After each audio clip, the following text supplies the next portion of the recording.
converted clothes exclusively for them that you can, at the moment, you can buy on.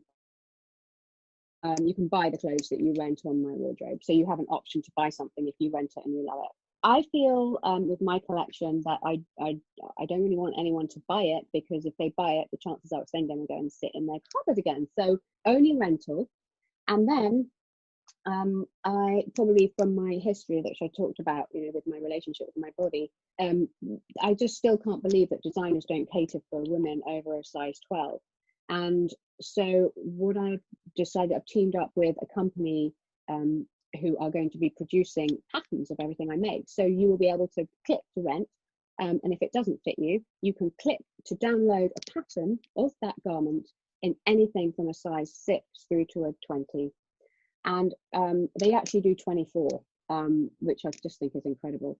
And I just think that for me is just brilliant, because then I'm going to encourage people to make the garment, to go to a dressmaker, get it made. It's still going to cost you probably less than buying something special.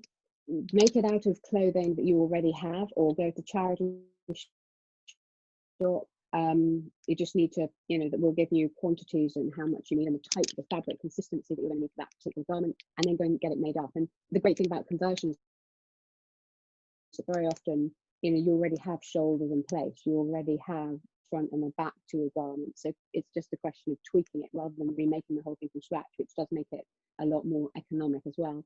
But then of course there's no waste, because I'm not holding any stock, and I just feels like it feels like a really good way forward.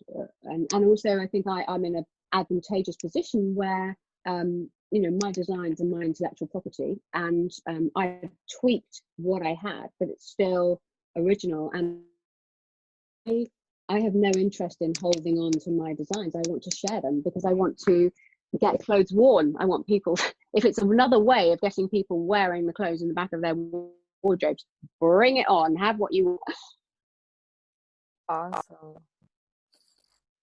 That's amazing. And I love your passion and your inspiration and fire you have inside. And you can get this also from the videos, when you help these women to find their thing that makes them feel so good about themselves, because finally they can wear the piece they love.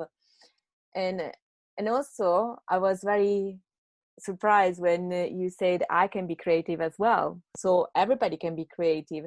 I never thought about a person being like into numbers. I'm very bad with numbers. But even accountant can be creative, because they create stuff with numbers. And I'm going to look for my creativity side. You know what we should do? We should look up. I've got a dictionary. How funny is that? While you're talking another question, I'm just going to look up the definition of creativity. This is the lovely thing about doing a podcast from home, because creative, involving the use of imagination to create something. Imaginative, innovative, experimental. Okay, creator, a person or thing that creates things. A producer, author, designer, deviser, originator, inventor. I just think, so let's just go right back to the bit, involving the use of imagination to create something. Like, we create our lives, don't we? We're choosing all the time. Everything is a choice. That's creative. So I think we just need to disband that whole fallacy of no, I'm creative or I'm not. We are all creative. I love that. I thought I was a bit more dull than I thought. But yes, it's true. We create our realities every moment. And and also, yes, I'm creative when I cook, because I never follow recipe books. Maybe sometimes I use them as an idea, but so yeah. What? As well. And what, are you kidding me? So oh my goodness. Just apply that to fashion. You'll be fine. But see, you have this attitude that you want people to feel good. You have this gift that is amazing. And you can see it in the women in the video. You can see in your interaction. You care for people. You can see that. And it's amazing how you want us to feel better with our clothing that we love, because we spend much money on that. And so how somebody can reach out to you? Like, you have a beautiful Instagram profile, and the beautiful website. I will share the links in the description. Yeah, great. Of the podcast. But how can people? That's a good question. The good news is I've just taken on an assistant. So I'm now going to be posting consistently on Instagram because I've got so much going on. I haven't been, and I really need to be. I want to be. I've got lots of films made. So I've now got somebody who's taking that over. So that's really good news. So I get lots of DMs on Instagram. And actually what's been absolutely gorgeous over this period of lockdown is that people have been sending me videos, DMing me, videos of themselves in clothes. It's funny because actually it started off with people sending me like a picture of a dress hanging up. Like I'd have one here and it'd be like, take a picture, send it to me going, got any ideas for my dress? And I'm like, well, I have to see it on you. I can't, like, what are you talking about? So funny. To be like, well, if you just put it on for me and let me just have a look at what you're looking at. And then what do you like? I find myself asking this question all the time. So tell me what you like about it. Tell me what elements you like and what elements you don't. And what's your, you just got to get to know people, and then I can say, okay, well, think about this. So I'm writing a book. I think the books are going to be amazing. I've got one for men, one for women, one for converting kids' clothes, and then we're doing a conversion junior, so a book for kids to use to convert their stuff.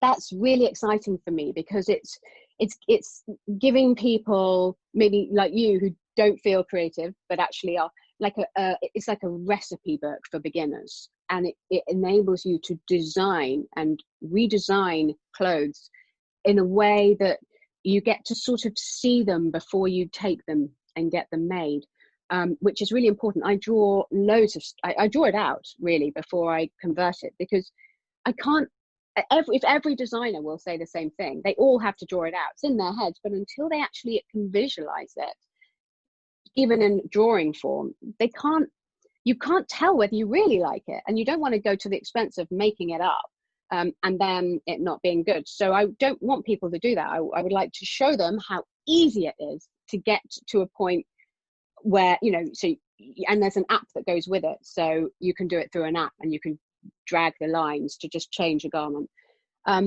So that's, the book is really important. I can't remember why I'm on that, but I'll just quickly say, and the other thing that I think is really important is how do you find people around you who can convert? And that's another thing I'm making really easy for people. How do you do that? That's in development, and okay. I've got a proof of concept coming out in 8 weeks, and that's going to be amazing. That's going to be a game changer. I'm so excited about that. So I can't remember what your original question was, but I went off on the book. No, never mind. There we are. It was yeah, because also your idea is going to make also artisans get back to work, because there are so many people that love to do work clothes or shoes or bags, and instead they're doing something else because that's not a big job right now. So artisans are very few, but instead when everybody with us will make our clothes tailor-made and shoes fixed instead of buy a new one, artisans will blossom again as they used to. Exactly. So I'm giving them a way of being able to do that. That's amazing. Joining it all together. Yeah. We'll have to do another podcast when this comes out. Yes, I would love that. Yeah, I would love really that. Cool. Yeah, and also I used to live in Uganda for a few years, and that's where I started to be intrigued by the idea of conversion. Like they had bags that when the handles get all dirty or ruined, they will just put some nice piece of fabric.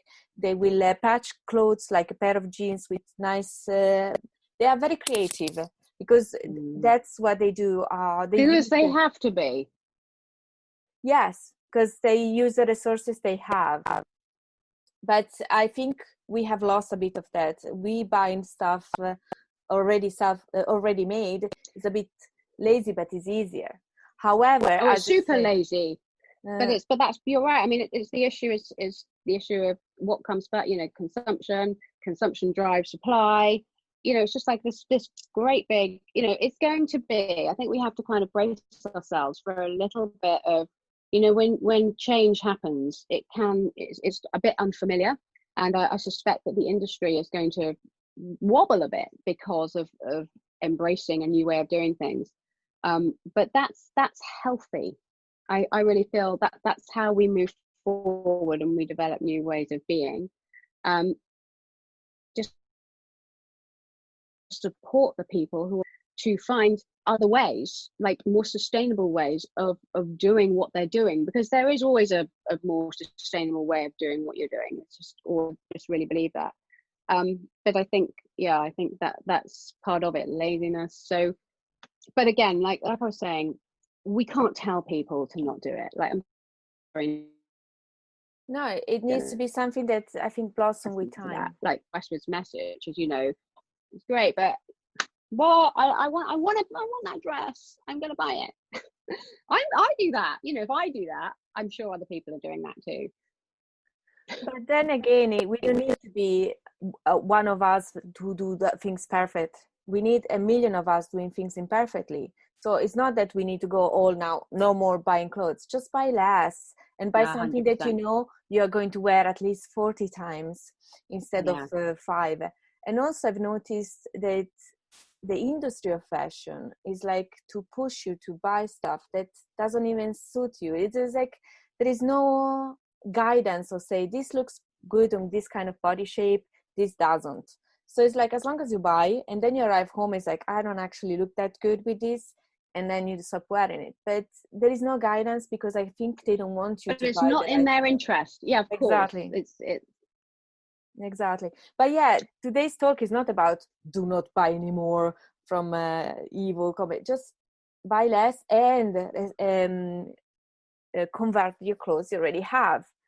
And today you have taught us how many ideas we can do with a whole pair of leggings and stuff. So it's totally possible. Well, I want to make it possible for people to be able to buy converted clothes very easily, because then you're actually you're regenerating the planet through your purchase. Yeah. So for me, that's when it becomes interesting, when you're consuming fashion and helping the planet at the same time, a regenerative industry. That's the most interesting thing for me. Like the circular economy is certainly where the primary fashion industry is wanting to get itself, thank God. But to create a regenerative economy is the dream, and that's my dream, just putting it here right now. Yeah, and my dream is to make people's life feel okay with less is more and a simpler life, because I learned the hard way that buying and filling our houses with stuff is not what makes us happy. I thought, with that jacket, with that phone, I will be happy. With that car, I will be happy. And happiness is something that we need to find within ourselves. Everything else is a distraction. And stuff is beautiful, but I just want to buy only stuff that I love and are beautiful, instead of just buying something, it's on sale. I hope I will never do that. It's cheap, I will buy it. Because also when we buy something cheap, when we wear it, it's like we don't love it. So how can a t-shirt that is was on sale, is the wrong color, but was cheap, how can that make us feel amazing? And so it's again the mindset of wearing things you love that makes you feel good about yourself, and stop feeling things just because you feel empty somewhere inside. It's like, and inside you're looking for distractions, like I need to buy a new phone, no. You're talking about a lot of different concepts. You're right. I mean, that is the word. I think that's why I'm really interested in how the world's going to look post-COVID, because I think it has definitely made a lot of the people in my life a lot more mindful than they were.